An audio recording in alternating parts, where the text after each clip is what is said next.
So to our next story, folks. Politics, it is said, is not an exact science, but sociologists remind us that politics is a behavioral science. The politician is a dealer in hope. You know, the national chairman of the All Progressives Congress, APC, Abdullahi Ganduje, has led the party's National Working Committee members to the residence of the immediate past President Muhammadu Buhari in Kaduna State. This development comes hours after opposition leaders, including former Vice President Atiku Abubakar and former Kaduna State helmsman Nasir El-Rufai, had visited. So before the opposition politicians came calling, you know, the former president had received APC governors at his residence. Analysts believe that the visit is connected with 2027 politics. Okay, of a truth, in politics, there are no permanent friendships or permanent enmities, but permanent interests. Shall we share this story as told by TVC News' Lupa Asom with you? Let's go there. The National Working Committee of the APC, led by the chairman Abdullahi Ganduje, is the latest group to visit former President Muhammadu Buhari in his Kaduna residence. Earlier on Friday, former Vice President Atiku Abubakar and other political heavyweights also visited the former president. Though details of their meeting remained undisclosed, many viewed the visit as laying the groundwork for a powerful coalition ahead of the 2027 elections. The APC, however, is downplaying the visit. National Chairman Abdullahi Ganduje, who made a late-night trip to Buhari's residence himself, dismissed the opposition's move with confidence. They want to have a joint venture, which will not work.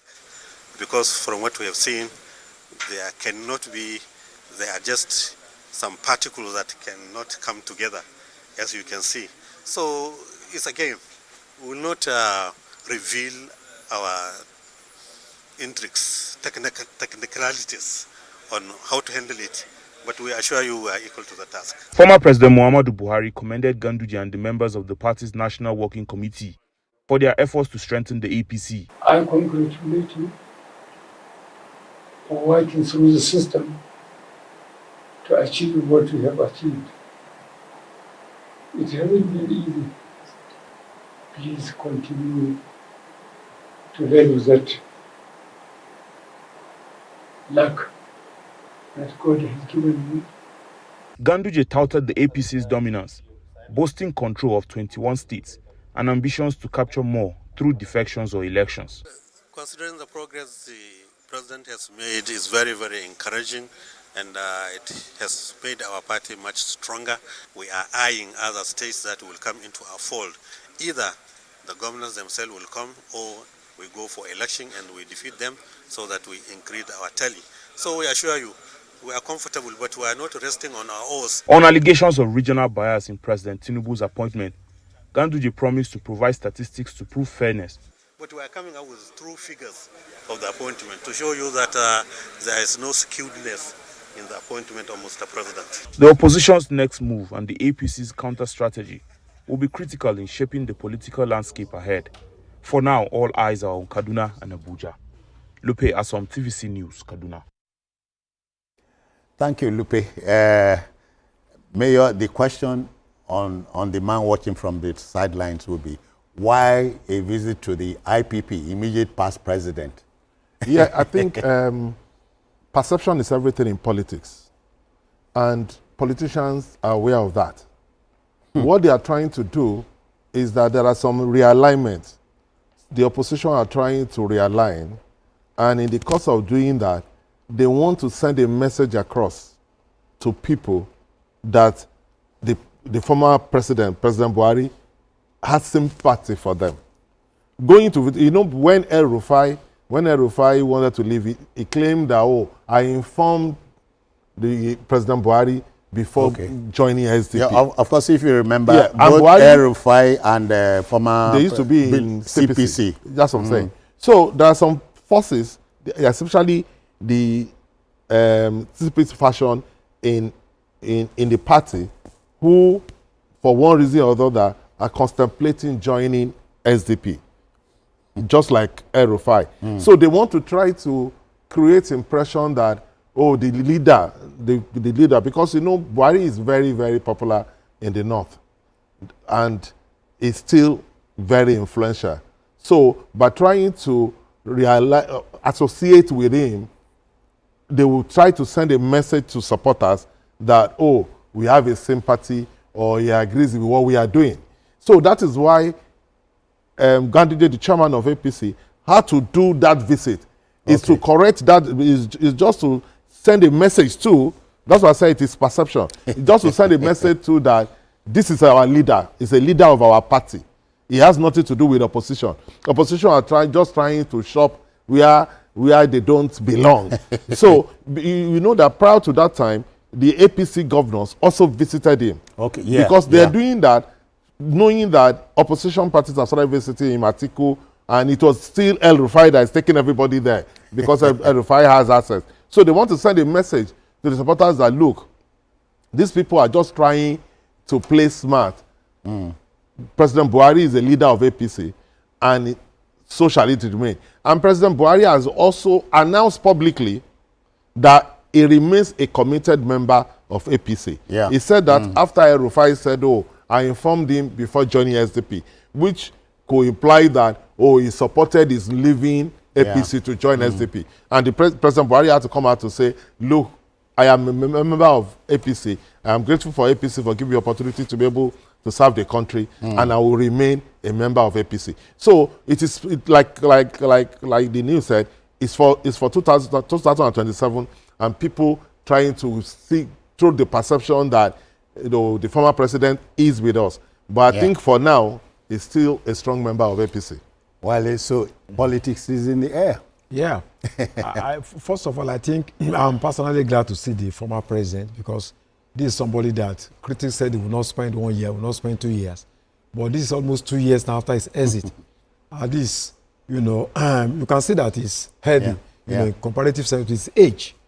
So I think what is going on is that people realize at least the former presidency has sham grip over a huge number of people in the north, you know, millions of people. And people are trying to exploit his goodwill, you know, for electoral fortunes.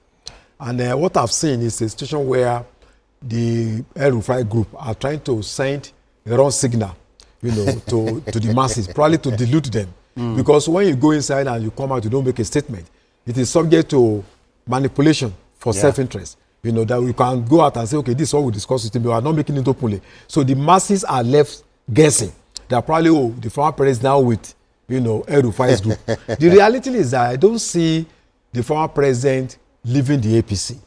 I don't think it will be tactical for him. I don't think it will be morally right for him to do so. Yeah. Because there's just no justification for him to do that. But as the former president of the country, he needs to have an open heart. He needs to receive, you know, people from, probably even when he met them, he advised them that they should not have left APC. But they will not tell us that, you know. So I think, you know, what is going on is game of the mind, you know, trying to, you know, wage a psychological warfare. And I think the APC chairman is smart enough to go back to, you know, President you know, Buhari immediately to, you know, let people know that, look, the man is with us. But I think the APC, the former president is with APC, and I don't see him leaving that party for now. All right. It is not out of place to ask BKO, who is watching from the sidelines. BKO, your intervention, please. Yeah, I think what is happening is like the Game of Thrones. The politicians are trying to cancel each other out. And the APC's National Working Committee took that decision to go there before people start having the feeling that the former president has some sympathy for the opposition, has some sympathy for the SDP, that El-Rufai is leading the charge to strengthen. Many of the opposition figures do not think that they need to go to the SDP. Many of them in the PDP are convinced that if they put their hearts together, if they put the rancor that exists between them aside, that they can defeat the APC without having to go into a coalition. So you see that the way things are going, a good number of them are not showing an interest in actually joining the SDP. They are not convinced that the SDP by itself can deliver victory. Contrary to what Adebayo, this immediate past presidential candidate, was saying, that they can single-handedly, the SDP can single-handedly send Tinubu to retirement, make Tinubu a one-term president and all that. The way it is, it will take a miracle for the SDP as a party to win the presidential election in 2023. The opposition, if it manages to come together, stands a good chance in that election. But I do not see a party that does not have a single governor, a party that does not have lawmakers in more than 98% of our country can actually win the 2023 election. So they are playing mind games. It's like Jose Mourinho and Arsene Wenger in those days. And Arsene Wenger used to say, look, I'm not going to pay attention to what Mourinho is saying in the papers ahead of a game, because he knows that it's trying to distract him and trying to send the message. El-Rufai went ahead to say, oh, because we are irrelevant, we decided to visit President Buhari, which is a way of saying, look, we'll continue to frighten you. By going there, we know that you'll be terrified that we'll get his support and all that. It's much more difficult to win an election in a country like ours than people think. A lot of things have to fall in place. Thank you, BKO. And even going to President Buhari, going to President Buhari to get his support does not guarantee you victory. And having so many governors, let me also talk about what Ganduje said. Having so many governors is not a guarantee that you can win an election. In the last presidential election, APC lost about 10 of the states that it was in control of. States like Lagos, states like Kano, states like Plateau, they lost all those states. BKO, sorry, BKO, we are having to join the second phase of the Lagos-Calabar Expressway. Abuja Kaduna Highway, I should tell you. So please, thank you for your intervention. If we would come back to you later. All right, folks. The show continues on this channel, but let's deal with the Abuja Kaduna Highway.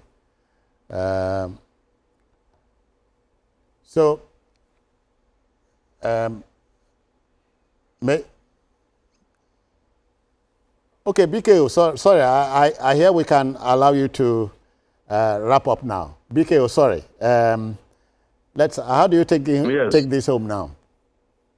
Yes, I'm saying that a party has numerous governors is no guarantee that it will win an election. The party has to hold itself together.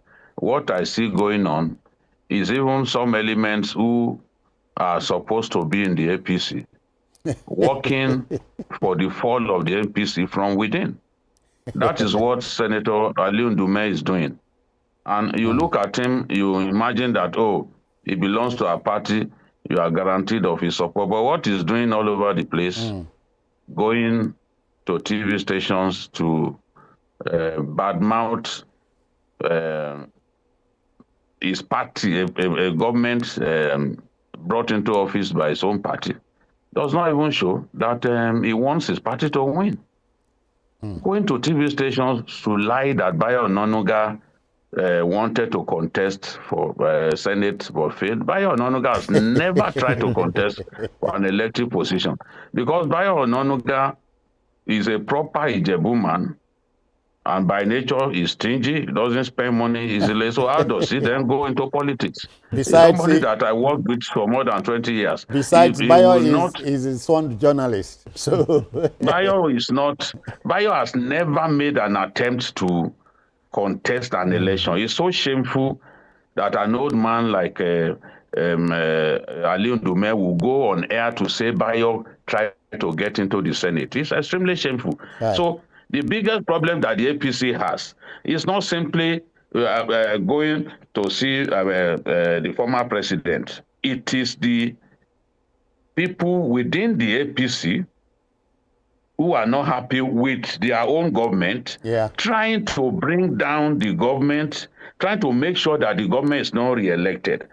And Ali Ndume is probably one of the most prominent people among this group. There are also people within the APC who believe that they were not properly rewarded. You know, after the election of 2023, they are sitting within the party and working towards the downfall of the party. Wow. So it has to find a way, Dr. Ganduje has to find a way to bring people together so that the efforts of those who are sitting within the party and trying to cause the party to not be re-elected can then be addressed. And I don't think simply getting distracted by what El-Rufai and co are doing and responding in kind to what they are doing is the solution. They need to address the crisis from within the party. Because for me, that is something that you can deal with aggressors or enemies in quote outside of your party. But if people sit within your party, benefit from the party, get elected so many times, stay in the National Assembly, even without justifying their being there, and then using the opportunity, the instrumentality of being a National Assembly member of APC origin to then work against the APC and try to make sure the APC doesn't win. That is the biggest problem that the APC has at this time, in my view. Thank you.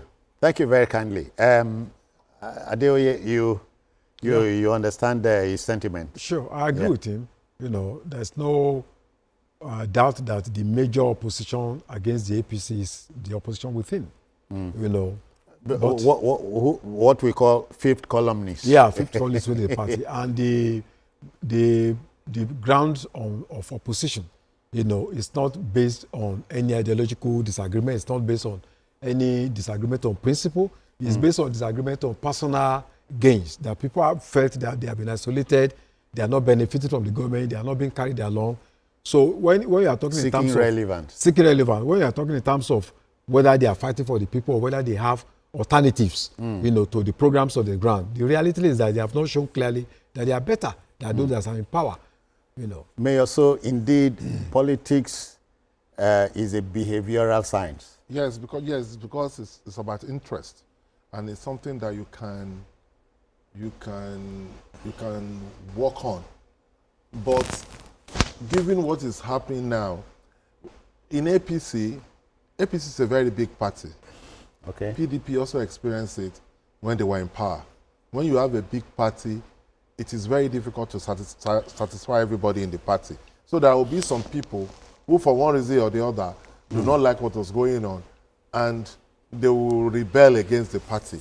Though Senator Ndume is not doing it the right way, because it is not, I don't think it's charitable for a lady senator that used to be a Senate leader, a top position within the party. Ranking. Somebody that's had privilege of representing his constituency for 4 terms, to go round TV stations bad-mouthing the party and saying things that are not right. Because, like Biko said, when you refer to a special advisor media to the president, which is a cabinet ranking position. Yeah. He has the opportunity to sit in cabinet when there are cabinet meetings.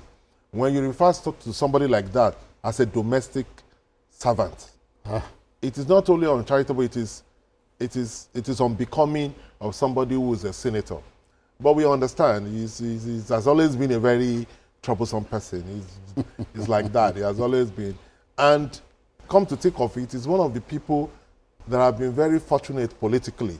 Yeah. Because he won all his election, not campaigning. They used to do his election in IDB camps. Because of the war that is going on. He cannot even go to his own village. Boko Haram is operational in his village and his senatorial. When recently, so most of his elections, they are won in IDB camps. That's why they conduct the elections. When recently, recently Senator Ndume talked about lopsidedness in President Tinubu's appointment, he forgot to tell the world that at the recent change of guards at the NCPL, 2 prominent members from Borno State are in the new board. We should not even be talking about that at this stage. We should not be talking about that. There are facts to show that the appointments have gone through every geopolitical zone. So, unless Senator Ndume's problem is what he said earlier, that they've denied him access. And because he didn't have access, he's trying to throw tantrums. Let's just leave it at that. Okay, let the debate continue.